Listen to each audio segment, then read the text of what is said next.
Good morning, everyone. My name is Divya Ambati. I'm working as Assistant Professor in Marri Reddy Institute of Technology and Management. Today, we are going to learn about employee relations subject. It is a HR specialization subject. So, in this video, we are going to learn what is the importance of employee relation. Why do we need to learn about employee relation? So, what are the course objectives of this subject? And what are the course outcomes, and as well as we are going to learn about first unit in this employee relations subject. So before starting, let us start with course objectives. So what are the objectives of learning this employee relations? Before moving to that, let us learn why is employee relations subject important. It is important because in every organization, to run successfully and to maintain harmony and peace, employee relations is very important subject. Relation between employee and employer, a relation between employees is also very important, and it plays very crucial part in success of any organization. So now let us learn about course objectives. The course objectives in this are, we are going to learn about the concept, scope, and importance of industrial relations in organizational and national context, the role of politics in trade unionism and compare different types of unions, and critically review the latest amendments in labor laws and their implication on industry and workers.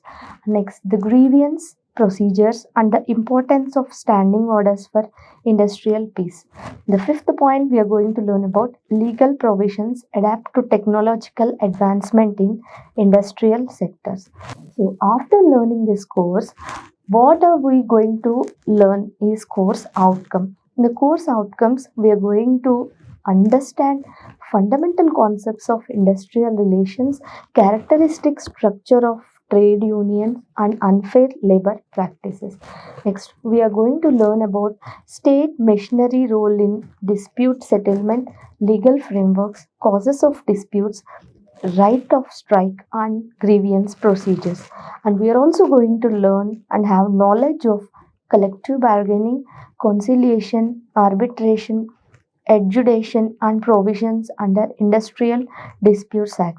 We all come across these terms in the coming units, and we are going to learn detailedly in the coming units.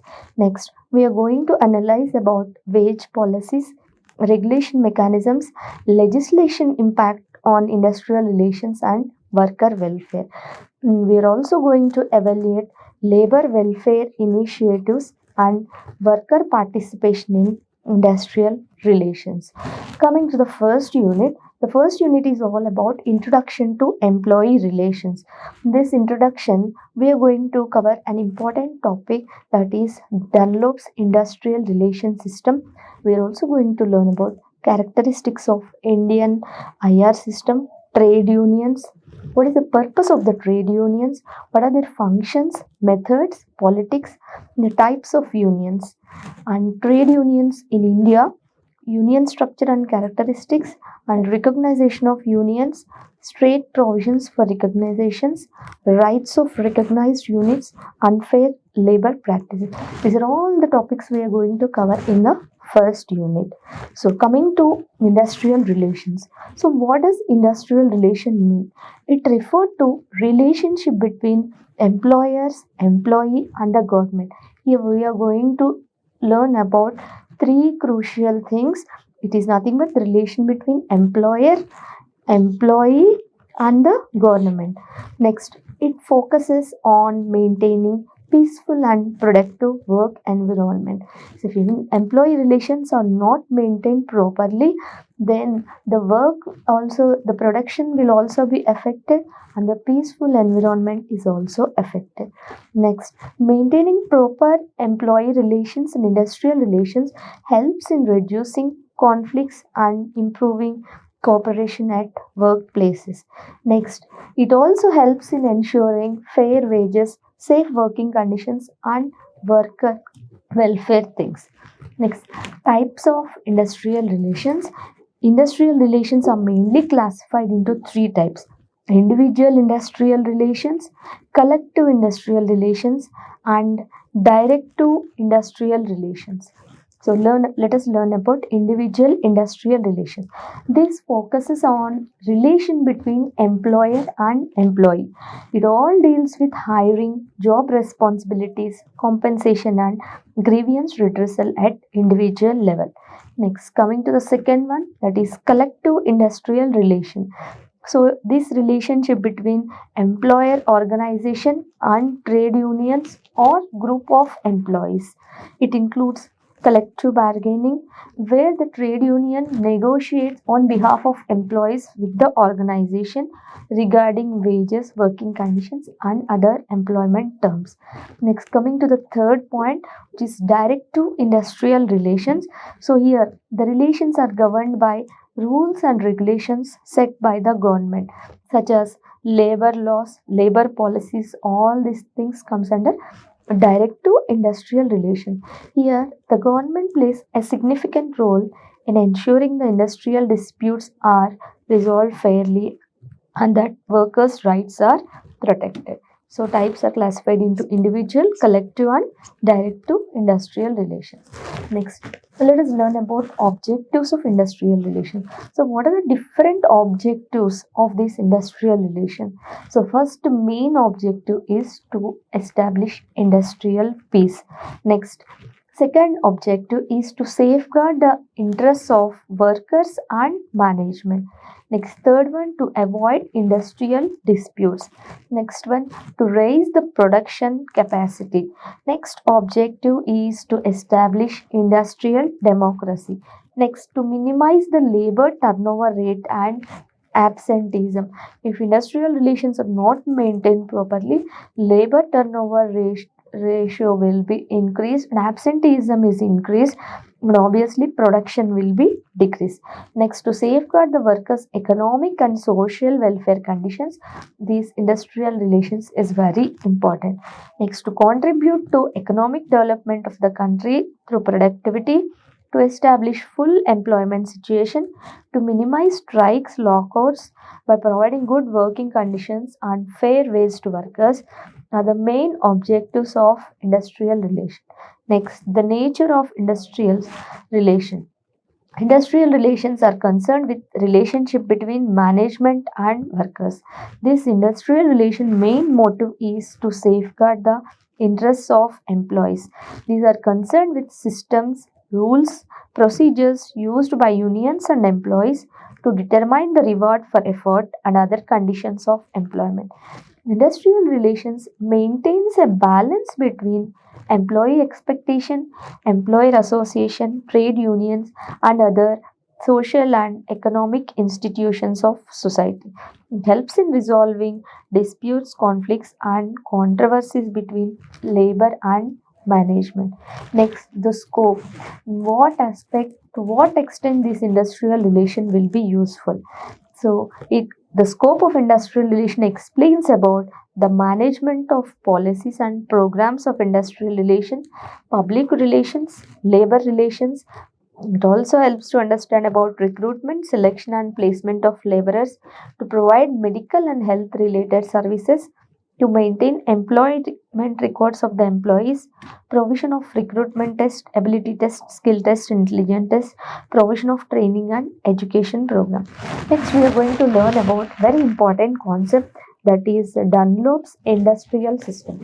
So this is given by John T. Dunlop, and it explains how IR works like a system.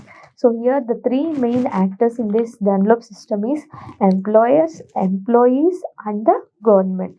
And another important factors considered in this Dunlop's relation system are environmental factors such as technology, economy, political rules. These rules are created to manage workplace relations and solve disputes. Emphasizes that harmony depends on how well these actors interact. Next, what are the main characteristics of these Indian industrial relations? So, the Indian industrial relations is highly influenced by government laws and regulations. The strong presence of trade unions in many industries, it focuses on collective bargaining, negotiations between union and management. Multiple unions exist within the same workplace.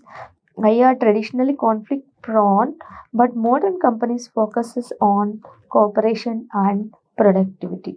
Next, what is the main purpose of trade union? The basic main purpose of trade union is to protect the rights and interests of the workers. So, because of these trade unions ensure fair wages, safe working conditions, and job security. It provides a collective voice for workers during conflicts or negotiation. It improves workers' social and economic status.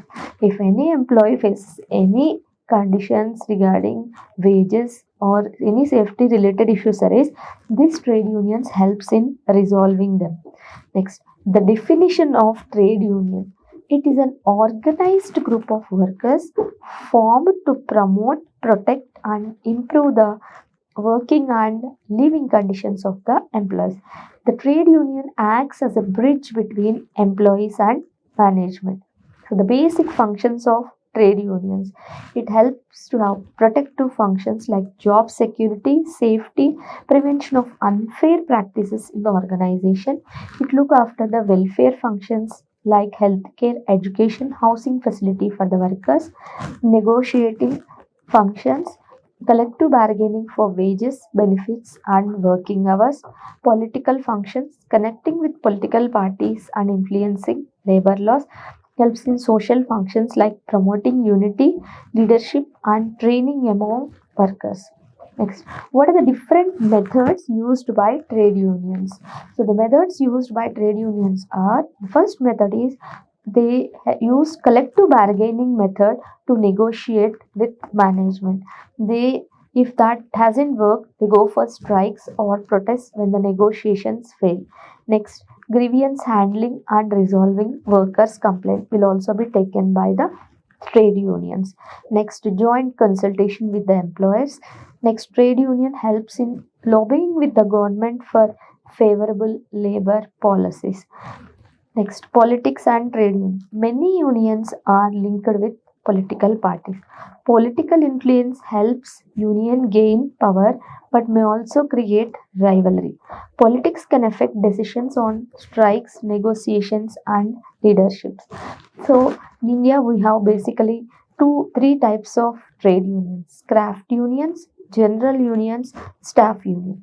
Craft unions are nothing but here all the workers related to common skill will be there. So here unions are done based on the skill of the employees. For example, like electricians, carpenters, all the people who have particular skill will come under one union.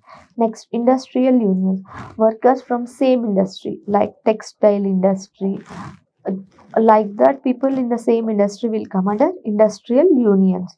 Next, general unions, workers from different unions can join in general unions. Next, made for staff unions are made for white collar or office employees. So these are all the things we are going to learn in the first unit deeply in the next lecture. Thank you all.